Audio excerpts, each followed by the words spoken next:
இந்த ஆண்டு கோலிவுட்ல ரஜினிகாந்த், கமல்ஹாசன், விஜய், அஜித், விக்ரம், சூர்யா, தனுஷ், சிவகார்த்திகேயன் என பல முன்னணி நடிகர்களோட படங்கள் வெளியாக போகுது. என்றதுமே கடந்த ஆண்டை போல தமிழ் சினிமாவில் அடுத்தடுத்த இண்டஸ்ட்ரி ஹிட் படங்கள் குவியும் என்று எதிர்பார்க்கப்படுது. ஷங்கர் இயக்கத்தில் கமல்ஹாசன் நடித்துள்ள இந்தியன் 2 திரைப்படம் 1000 கோடி வசூலையே அசால்ட்டா அள்ளும் என எதிர்பார்க்கப்பட்ட நிலையில அந்த படம் 1000 கோடி ட்ரோல்களையும் மீம்களையும் அள்ளி இந்த ஆண்டின் படு மோசமான படமா மாறிப்போச்சு. இந்நிலையில அடுத்ததாக கோட், கங்குவா மற்றும் வேட்டையன் படங்களை மட்டுமே தமிழ் சினிமா ரசிகர்கள் நம்பி காத்திருக்கும் நிலையில அந்த படங்கள்ல எந்த படம் 1000 கோடி வசூல் பெற தகுதியான படமா இருக்கும் என்ற போட்டியும் ரசிகர்கள் மத்தியில இப்ப நிலவிட்டு வருது. கடந்த ஆண்டு ஷாருக் கான் பாலிவுட்ல பதான், ஜவான் என ஒரே ஆண்டுல 2 மெகா இண்டஸ்ட்ரி ஹிட் படங்களை கொடுத்துட்டாரு. 2000 கோடி படங்களை மட்டுமின்றி ஹேட்ரிக் வெற்றி படமா டங்கி மூலம் 500 கோடி ரூபாய் வெற்றியும் கொடுத்தாரு. கன்னடத்துல யாஷ் நடிச்ச KGF 2 மிக பெரும் வசூல் வேட்டையை நடத்தி 1000 கோடி கிளப்ல இணைஞ்சது.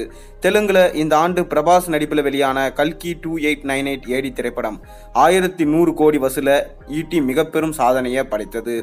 தெலுங்குல ராஜமௌலி, நாக் அஸ்வின் என 1000 கோடி படங்கள் கொடுக்கும் இயக்குநர்கள் இருந்தால் அவர்களுக்கு எல்லாம் முன்னோடியா ஷங்கர் இந்த முறை சிஷ்யன் அட்லியை விட அதிகமா அதிரடி காட்டுவார் என இந்தியன் 2 படத்தை கமல்ஹாசன் ரசிகர்கள் விக்ரம் வெற்றிக்கு பிறகு ரொம்பவே நம்பினாங்க. கடைசியில அவர்களே கலாய்க்கும் அளவுக்கு இந்தியன் 2வின் நிலவை ரொம்பவே மோசமா போயிடுச்சு. வெங்கட் பிரபு இயக்கத்தில் தளபதி விஜய் நடிச்சிருக்க கோட் திரைப்படம் தான் 1000 கோடி வசூல தமிழ் சினிமாவுக்கு கொண்டு வரும் என எதிர்பார்த்த விஜய் ரசிகர்களுக்கு யுவன் சங்கர் ராஜா இசையில வெளியான கோட் படத்தோட 3வது சிங்கிளையும் விஜயோட டி ஏஜிங் முகத்தையும் பார்த்து அப்செட் ஆகிட்டாங்க. கண்டிப்பா கோட் படத்தோட ட்ரெய்லர் பார்த்த பின்னர் தான் அந்த படத்தின் மீது நம்பிக்கை வைப்பதா வேண்டாவா என தெரிய வரும். அதுக்கு அடுத்தது பார்த்தீங்கன்னா சூர்யா நடிப்பில் கங்குவா இந்த ஆண்டு 1000 கோடியை கண்டிப்பாக தமிழ் சினிமாவுக்கு கொண்டு வரும் என அந்த படத்தோட தயாரிப்பு தரப்பே தொடர்ந்து பேசிட்டு வராங்க. இந்த ட்ரெய்லரை சமீபத்தில் பார்த்த ரசிகர்கள் அத்தனை பெரிய பாக்ஸ் ஆஃபீஸ் சாதனையை கங்குவா படைக்குமா என்பது சந்தேகம்தான் என தோன்றியிருக்கு.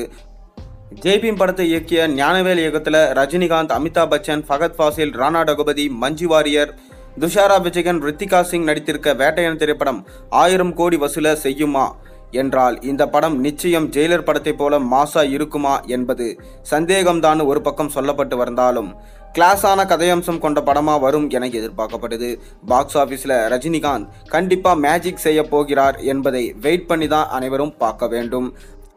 கங்குவா மற்றும் வேட்டையன் படத்தோட கிளாஷ் ஏற்பட்டால் 2 படங்களும் சிக்கல் ஏற்படும் என்று சொல்லப்படுது. இதனால கண்டிப்பா எந்த படம் 1000 கோடி அடிக்கும் சொல்லிட்டு இப்பவே மக்களால் எதிர்பார்க்கப்பட்டு வருது. மேலும் இதன் தொடர்ச்சியா பாக்ஸ் ஆஃபீஸில் எந்த படம் இணைய போகுது, எந்த படம் வெளியே போக போகுது பொறுத்திருந்து தான் பார்ப்போம். இந்த வருஷம் விக்ரமா, விஜயா, இல்லை அஜித்தா, அப்படி இல்லைனா ரஜினியா, சூர்யாவா, யார் 1000 கோடியை தொட போகிறாங்க? உங்களோட கருத்துக்களை மறக்காமல் கீழே கமெண்ட்டில் சொல்லுங்கள்.